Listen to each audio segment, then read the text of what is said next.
ഫ്രണ്ട്ഷിപ്പിന്റെ കാര്യം വന്നപ്പോൾ ഇത്രയും നല്ല ഫ്രണ്ട്സ് കൂടെ ഇങ്ങനെ ആര്യ കാത്തു സൂക്ഷിക്കുന്നുണ്ട്.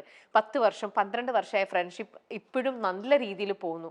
പക്ഷെ ആര്യയുടെ ലൈഫിലേക്ക് വന്നപ്പോൾ പാർട്ട്ണർ എന്നുള്ള ഭാഗത്തിൽ ആ ഒരു സൈഡിൽ വീക്കായി പോവുകയാണ്. പക്ഷെ ഇവരൊക്കെ പറഞ്ഞു കേട്ടിടത്തോളം ഇത്രയ്ക്കും നല്ല എല്ലാവരുടെയും കൂടെ എന്തൊരു സിറ്റുവേഷനിലും വളരെ രീതിയിൽ അഡ്ജസ്റ്റ് ചെയ്തു പോകുന്ന ആര്യയ്ക്ക് എന്തുകൊണ്ടായിരിക്കാം ആര്യയുടെ 2 റിലേഷൻ, ആദ്യത്തെ ഹസ്ബൻഡിൽ നിന്നും നിങ്ങൾ ഡിവേഴ്സായി, രണ്ടാമതൊന്നും വന്നു, അതും ഇപ്പോൾ ഇങ്ങനെ വന്നു, എന്തുകൊണ്ടായിരിക്കും ആര്യയ്ക്ക് തോന്നണത്?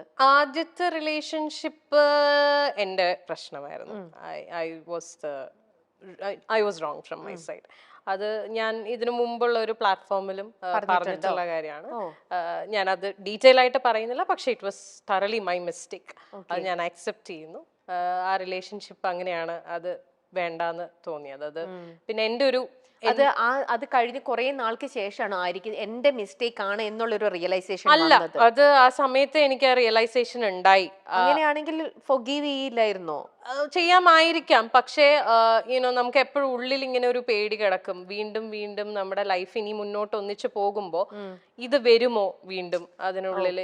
Shouldn't bother us. പിന്നെ I thought he deserves A better life. അവിടെ ആര്യ തെറ്റ് ചെയ്തതിന്റെ ഒരു അതെ, എനിക്കൊരു ഗിൽറ്റ് വന്നതാണ് അവിടെ. അപ്പം I genuinely thought he should have a better life എന്നുള്ളത്. പിന്നെ he found his life partner also. ആളിപ്പം മാരിഡ് ആണ്, ഹാപ്പി ആയിട്ട് അവര് ഒന്നിച്ച് വർക്ക് ചെയ്യുന്ന ആൾക്കാരാണ്, ഹാപ്പി ആയിട്ട് പോകുന്നു. So that was meant to be. അങ്ങനെ വിശ്വസിക്കുന്ന ആളാണ് ഞാൻ. ശരിയാണ്, we have a beautiful girl child. അവൾക്ക് ഞങ്ങൾ രണ്ടുപേരും ഉണ്ട്. അവള് ഈ പറയുന്ന പോലെ വളരെ അണ്ടർസ്റ്റാൻഡിങ് ആയിട്ടുള്ള ഒരു കുട്ടിയാണ്. അച്ഛനും അമ്മയും ഞങ്ങൾ രണ്ടുപേരും ഒന്നിച്ച് തന്നെയാണ് അവളെ വളർത്തുന്നതും. അവളുടെ എല്ലാ കാര്യങ്ങളിലും ഞങ്ങളുടെ ഡിസിഷൻസ് എല്ലാം മ്യൂച്വൽ ആണ്. ആൻഡ് ഈക്വലി ആള് വരുമ്പോ, I mean whenever he wants to be with her, she goes to him. അല്ലാത്തപ്പം ഞാൻ ടേക്ക് കെയർ ചെയ്യണു, അങ്ങനെ ഒരു ഡിഫറൻഷിയേറ്റ്, അങ്ങനെ ഒരു പ്രശ്നമേ അവിടെ വരുന്നില്ല. അതാണ് ഫസ്റ്റ് റിലേഷൻഷിപ്പിൽ സംഭവിച്ചത്. സെക്കൻഡ് റിലേഷൻഷിപ്പ് ഈ പറഞ്ഞ പോലെ ചിലപ്പം ആദ്യത്തെ റിലേഷൻഷിപ്പിൽ ഉള്ള എന്താ പറയുക, അതിനുള്ള ശിക്ഷയായിട്ട് എനിക്ക് കിട്ടിയതായിരിക്കാം സെക്കൻഡ് റിലേഷൻഷിപ്പ്. ഈ പറഞ്ഞ പോലെ ഷിബ്ല പറഞ്ഞില്ലേ, ഞാൻ റിലേഷൻഷിപ്സിൽ 150% കൊടുക്കുന്ന ആളാണ്. ഞാൻ ഭയങ്കര ഇൻവെസ്റ്റഡ് ആയിട്ടുള്ള ഒരു റിലേഷൻഷിപ്പ് ആയിരുന്നു എൻ്റെ സെക്കൻഡ് റിലേഷൻഷിപ്പ്. എനിക്ക് അയാളെ genuinely from the bottom of my heart എനിക്ക് ഭയങ്കര ഇഷ്ടമായിരുന്നു. I knew he was not the perfect person and all. ആൾക്ക് ഫ്ലോസ് ഉണ്ടായിരുന്നു, ആൾക്ക് പാസ്റ്റ് ഉണ്ടായിരുന്നു, പക്ഷെ അതെല്ലാം ഓക്കെ ആയിട്ട് അങ്ങനെ തന്നെ അക്സെപ്റ്റ് ചെയ്ത ഒരാളായിരുന്നു ഞാൻ. But I never thought he would do this to me. പിന്നെ അതിൽ ഞാൻ കുറ്റം പറയുന്നില്ല. മേ ബി ആൾക്ക് നമുക്ക് ഫസ്റ്റത്തെ ഒരു അടി പോലെ നമുക്ക് എക്സാക്ട്ലി അത് കിട്ടി, അങ്ങനെ ഞാൻ വിശ്വസിക്കുന്നു. അങ്ങനെ ആയിക്കോട്ടെ, നമ്മൾ അങ്ങനെ ഒന്ന് ചെയ്തുകൊണ്ട് നമുക്ക് മറ്റുള്ളവരെ ബ്ലെയിം ചെയ്യാനും പറ്റില്ല. ഞാൻ ബ്ലെയിം ചെയ്യുന്നില്ല. എനിക്ക് ആകപ്പാട് ആളുടെ അടുത്ത് ദേഷ്യം തോന്നിയ ഒരു കാര്യം എന്ന് പറഞ്ഞാൽ അക്സെപ്റ്റ് ചെയ്തില്ല. ലൈക്ക് വേറെ ഒരു ആളോട് ഒരു ഇഷ്ടം തോന്നി, അല്ലെങ്കിൽ ആ റിലേഷൻഷിപ്പിലേക്ക് പോയി എന്നുള്ളത് അത് ഓപ്പൺലി എന്നോട് പറഞ്ഞിരുന്നെങ്കിൽ നമ്മൾ സ്റ്റെപ്പ് ബാക്ക് ചെയ്യും. We would never force someone. നമുക്ക് ഒരാളെ ഫോഴ്സ് ചെയ്യാൻ പറ്റില്ലല്ലോ നമ്മുടെ കൂടെ നിൽക്കൂ എന്നുള്ളത്. അത് ഓപ്പൺ ആയിട്ട് പറഞ്ഞിരുന്നെങ്കിൽ കുറച്ചും കൂടി നേരത്തെ, കുറച്ചും കൂടി ബെറ്റർ ആയിട്ട് എനിക്ക് ഇതൊന്ന് കം ഔട്ട് ചെയ്യാൻ പറ്റിയേനെ with the help of my people. പക്ഷെ അത് സംഭവിച്ചില്ല. അപ്പോൾ ഇത്രയും ട്രൂ ഫ്രണ്ട്സിനെ പോലെ തന്നെ ചില ഫ്രണ്ട്സ് അപ്പൊ ആര്യനെ ചീറ്റ് ചെയ്തിട്ടും ഉണ്ടാവണം. യെസ്, അല്ലേ? ഉണ്ട്. അതുകൊണ്ടാണല്ലോ ഇങ്ങനെ ഒന്ന് സംഭവിച്ചത്.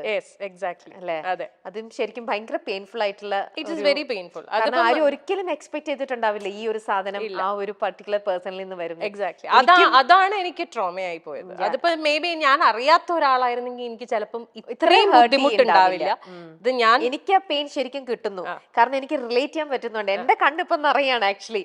കാരണം ആ ഒരു വേദന ഒരു ലേഡി എന്നുള്ള രീതിയിൽ എന്റെ കണ്ണ് നിറയണം. നമുക്കത് ശരിക്കും നമുക്കത് ഫീൽ ചെയ്യാൻ പറ്റുന്ന ഒരു കാര്യമാണ്. ആര്യ അത് യു വെന്റ് ത്രൂ ദാറ്റ്. ഭയങ്കര ഒരു ആര്യ അത് എങ്ങനെ ഹാൻഡിൽ ചെയ്തു? It was very difficult. ഞാൻ I fell on to a depression.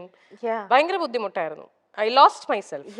നമുക്കത് കാരണം നമ്മൾ ജീവനായിട്ട് നമ്മുടെ കൂടെ നിർത്തിയിട്ടേ അവൾ എനിക്കിട്ട് ഇങ്ങനെ പണിയ എന്നൊക്കെ പറയണത് ശരിക്കും. അതെ, എന്റെ കാര്യത്തിൽ കുറച്ചും കൂടെ ബുദ്ധിമുട്ടായി പോയത്, ഞാൻ ഇതെല്ലാം ഫേസ് ചെയ്യുന്നത് ലോക്ക്ഡൌണിന്റെ സമയത്താണ്. മൊത്തത്തിൽ ഞാൻ പെട്ടുപോയ അവസ്ഥയായിരുന്നു. Like I couldn't do anything. എന്നുവെച്ചാൽ നമുക്കിപ്പോ ഒരു കൗൺസിലറിന്റെ അടുത്ത് പോലും പോവാൻ പറ്റത്തില്ല എന്നുള്ള ഒരാളെ ഇപ്പം നമ്മൾ പറയും ഓക്കെ ഫ്രണ്ട്സിന്റെ അടുത്ത് പോയിരുന്ന് ചിലപ്പോ സംസാരിച്ചാ ഓക്കെ, എങ്ങനെ പോവാനാ? മുറിന്ന് പുറത്തിറങ്ങാൻ പറ്റില്ല, because we are all lockdown. ആകപ്പാടെ ഈ കമ്മ്യൂണിക്കേഷനേ ഉള്ളൂ. പക്ഷെ എത്രയൊക്കെ നമ്മൾ ഫോണിൽ കമ്മ്യൂണിക്കേറ്റ് ചെയ്താലും ഒരു ഫേസ് ടു ഫേസ് നമ്മൾ ഇപ്പൊ ഇങ്ങനെ ഇരുന്നൊരു ബ്രേക്ക് ഡൗൺ ചെയ്ത് പോയാൽ ചിലപ്പോൾ ഇതങ്ങ് പോകും. അതും ഫോണിൽ നമ്മൾ സംസാരിക്കുന്നതൊക്കെ തമ്മിൽ there's a lot of difference. അപ്പം ആ ഒരു സാധനവും എനിക്ക് കിട്ടിയില്ല. അപ്പൊ ഞാൻ മുഴുവനായിട്ട് ഞാൻ അതില് എന്താ പറയാ ഡ്രൗൺ ആയി പോയി. പിന്നെ ആര്യനെ ഹെൽപ്പ് ചെയ്തത് ഞാൻ തന്നെയാ. ഇപ്പൊ എന്ത് പറയാൻ വന്നു? പക്ഷേ ഈ പറഞ്ഞ പോലെ യുനോ ഒരു പോയിന്റിൽ നമ്മൾ റിയലൈസ് ചെയ്യും. എന്നെ ഈ പറഞ്ഞ പോലെ പുഷ് ചെയ്യാൻ അഫ്കോഴ്സ് എന്റെ ഫ്രണ്ട്സ് ഉണ്ടായിരുന്നു. ഒരു പോയിന്റ് എത്തിയപ്പോൾ അവരെല്ലാവരും റിയലൈസ് ചെയ്തു ദാറ്റ്സ് ഞാൻ മുങ്ങിക്കൊണ്ടിരിക്കുകയാണെന്നുള്ളത്. അപ്പൊ അവരെല്ലാവരും അവരുടെ എല്ലാ സൈഡിൽ നിന്നും മാക്സിമം പറ്റുന്ന രീതിയിലൊക്കെ എന്നെ സപ്പോർട്ട് ചെയ്തു. പിന്നെ എന്നെ ഏറ്റവും കൂടുതൽ എന്നെ ഇതിലേക്ക് തിരിച്ചു കൊണ്ടുവന്നത് ഇസ് മൈ ഡോട്ടർ. അവളൊന്നും ചെയ്തിട്ടല്ല, പക്ഷെ അവളുടെ പ്രസൻസ് ഇൻ മൈ ലൈഫ് അത് മതിയല്ലോ. നമ്മൾ ജീവിക്കുന്ന മക്കൾക്ക് വേണ്ടിയിട്ടാണ്. നമ്മുടെ ഐ മീൻ എന്നെ സംബന്ധിച്ചിടത്തോളം ഷീസ് മൈ എവറിഥിങ്. ഞാൻ ഇപ്പൊ ജീവിക്കുന്നതും ഇപ്പൊ കഷ്ടപ്പെടുന്നതും ഒക്കെ അവളുടെ ഫ്യൂച്ചർ സെക്യൂർ ആക്കുക, അവളെ ഹാപ്പി ആയിട്ട് വെക്കുക. ശരിക്കും റിലേറ്റ് ചെയ്യാൻ പറ്റുന്നുണ്ട്. ആ ഫീല് കറക്റ്റ് ആയിട്ട് കിട്ടുന്നുണ്ട് ശരിക്കും. ഭയങ്കര ഇത് കണ്ടു കഴിഞ്ഞാൽ എന്നെ ഈ പറഞ്ഞ എന്റെ ഫ്രണ്ട്സ് എല്ലാരും ചീത്ത വിളിക്കും. എന്നോട് പല പ്രാവശ്യം പറഞ്ഞിട്ടുണ്ട്, ഇനി മേലാൽ ഇതും പറഞ്ഞുകൊണ്ട് എവിടെങ്കിലും പോയിരുന്നു മോങ്ങിയ കാരണം നിങ്ങളുടെ കൂടെ ഒരു രീതിയിലും പിക്ചറിലുള്ള ഒരാളായിരുന്നില്ല ഞാനൊരു പുറത്തുനിന്നുള്ള ഒരു ലേഡി എന്നുള്ള രീതിയിൽ ഇന്നിപ്പോ ആര്യനെ ഇത്രത്തോളം ഇൻ ആൻഡ് ഔട്ട് മനസ്സിലാക്കിയതിൽ നിന്നും എനിക്ക് ഇത്രത്തോളം ഹേർട്ട് ചെയ്യണം എന്നുണ്ടെങ്കിൽ, എന്റെ കണ്ണുകൾ നിറഞ്ഞു ഇങ്ങനെ ഒഴുകണം എന്നുണ്ടെങ്കിൽ ആ ഒരു അത് അവർക്ക് ഞാൻ ഇങ്ങനെ ഇരുന്ന് കരയണത് കാണാനൊന്നും അവർക്ക് ഇഷ്ടമല്ല. അതുകൊണ്ടാണ് അവര് പറയുന്നത്, അല്ലാതെ വേറൊന്നും കൊണ്ടിട്ടല്ല. അവര് പറയണത് എന്തിനാ ഇങ്ങനെ പോയിരുന്നു ഇനി കരയില്ലേ എന്ന് പറയും. അത് അവരുടെ പോയിന്റ് ഓഫ് വ്യൂല് വളരെ അവർക്ക് അങ്ങനെ പറഞ്ഞ ഈ ഞാൻ മറ്റേ ഇമോഷണൽ ഇത് ട്രിഗറായി വരും. കഴിഞ്ഞു, that's over. പക്ഷെ എന്നാലും അത് ആര്യ എത്ര ടൈം എടുത്തിട്ടുണ്ടോ അതിന്ന് റിക്കവർ ചെയ്ത് ഇങ്ങനെ വരാനായിട്ട്? സെൽഫ് തന്നെയാണ് അത് കംപ്ലീറ്റ് വർക്ക് ചെയ്തത്. more than 1 year അല്ലേ?